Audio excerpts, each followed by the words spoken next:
The Pacific Northwest Forest in October is one of the most beautiful places on Earth. It is also one of the most unforgiving. The trees grow so tall and so dense that the sky disappears. The trails look the same in every direction. The cold comes fast and without warning. Eleanor knew all of this. She had hiked these forests her entire life. What she didn't know on that October morning was that she would not find her way out for 6 days. On the second night, something walked out of the trees. A young deer, barely more than a fawn. It looked at her for a long moment, and then it sat down beside her. None. Silence over the title card. Eleanor had lived in the same town in Oregon for 52 years. She had taught 3rd grade for 31 of them. The same classroom, the same wooden desks, the same view of the mountains through the window. She knew every child's name. Her students called her Mrs. Ellie. Some of them still did, even as adults. Every Saturday morning, Eleanor hiked. The same trails she had walked for 40 years. She knew these woods the way she knew her own home. Or so she believed. She had taken a different path to see the October colors better. Just a small detour, 20 minutes, she thought.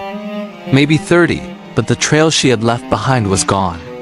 And the sky, which had been blue when she started, was now the color of ash.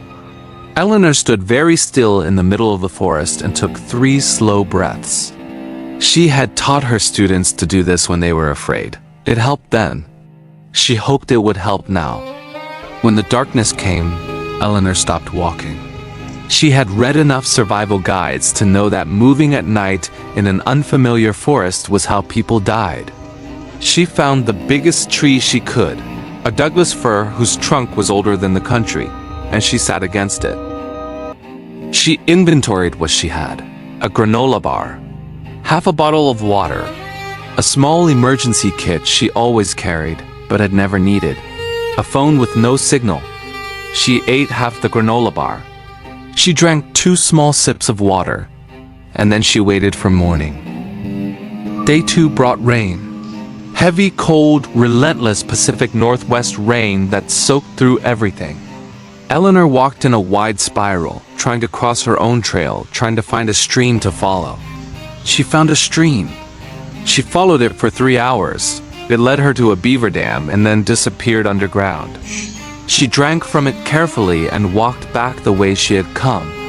At least she thought it was the way she had come. She talked to herself, constantly. She recited the names of all her students, every class, every year, going back to 1971. She recited the names of wildflowers, the capitals of every state, the lyrics to songs she had sung with her children. She talked because silence was where fear lived, and Eleanor was not ready to let fear move in. The second night was colder, much colder. Eleanor had begun to shiver, the deep, bone-level shivering that is the body's warning. She did jumping jacks against the tree until her legs gave out. Then she sat back down and kept talking. She was in the middle of reciting the periodic table when she heard something. A sound in the darkness, close, moving toward her. She turned the torch slowly toward the sound. 2 eyes, amber and round, reflecting the light back at her from the darkness. She held very still. The eyes held very still. For a long moment, neither of them moved. It was a deer. A young one, male, with the beginning of antlers that looked more like an afterthought than a crown. It stood at the edge of the light and looked at her. Eleanor did not move, did not speak, did not breathe more than she had to. The deer took 1 step toward her, then another, and then it lowered itself, slowly folding its long legs beneath it, and lay down on the forest floor. Approximately 2 meters from Eleanor. It tucked its chin to its chest and closed its eyes. Eleanor watched him for a long time. She thought about moving toward him, She thought about speaking. She did neither.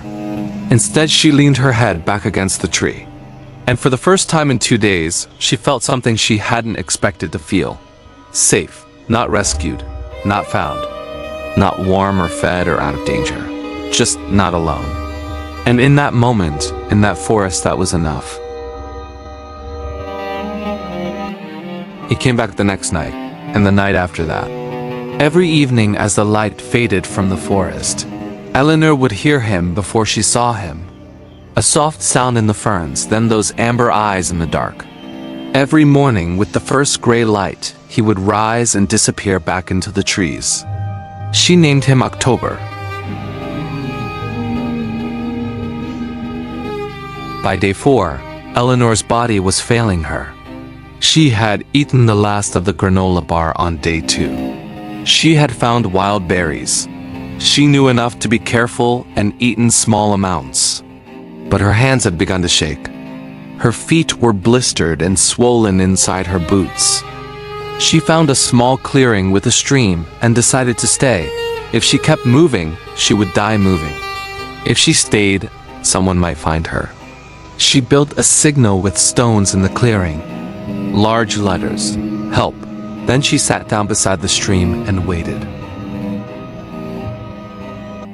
On the 5th day, October did not leave at dawn. He stayed. He grazed near the stream while Eleanor sat in the sun and tried to rest. In the afternoon, she held her hand out to him. She wasn't sure why. It felt like something she needed to do. He looked at her hand for a long time. Then he touched it with his nose. Just once. Just briefly. Eleanor did not cry. She had promised herself she would not cry. She almost kept that promise. Eleanor had been missing for 6 days when the helicopter came. Her daughter had reported her missing on day 1. 43 volunteers and 6 search and rescue teams had been looking for her for 5 days. The forest was enormous. The helicopter had passed over her clearing twice already, on day 3 and day 4. Both times the tree cover had been too thick to see through. She was almost asleep when October moved. Not the gentle movement of grazing, a sudden full-body alertness she had never seen in him before. Head up, ears forward, eyes wide. He was looking at the sky. Eleanor listened. At first, nothing. Then, very far away, growing, the sound of rotor blades. She stood up so fast she nearly fell. She waved, both arms as wide as she could make them. She waved her hat. She waved her jacket. She screamed, her voice raw and ragged after 6 days of talking only to herself and a deer. The helicopter passed. She kept waving, and then it turned. 6 days, 4 hours, and 17 minutes after she had stepped off the trail, Eleanor walked out of the forest. With help, with warmth, with her daughter's voice on a rescue worker's radio saying her name over and over. She had mild hypothermia, severe dehydration, and blisters on every toe. She was going to be completely fine. Before they led her to the helicopter, Eleanor turned back. She wasn't sure why. Something made her turn. October was standing at the edge of the trees, watching her. She raised one hand toward him, a small gesture, a thank you. The deer looked at her for a long moment. Then he stepped back into the forest and was gone. Eleanor went back to the forest that December. With her daughter, with proper equipment, with a phone that worked. She found the clearing beside the stream. She found the help stones still in place. She sat beside the stream for a while. October did not come. She had not expected him to. But she left something at the edge of the clearing, some fruit, some grain, and walked back to the trail.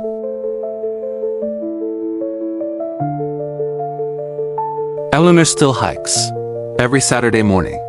She never goes alone now, and she always tells the same story to anyone who will listen. She tells them, the forest is not dangerous if you respect it. She tells them, stay where you are if you are lost. She tells them, "You are never as alone as you think you are." She never found out if it was the same deer. She never needed to know. If this story moved you, share it with someone who needs to hear it today. Subscribe to Bound to Survive. A new story every week.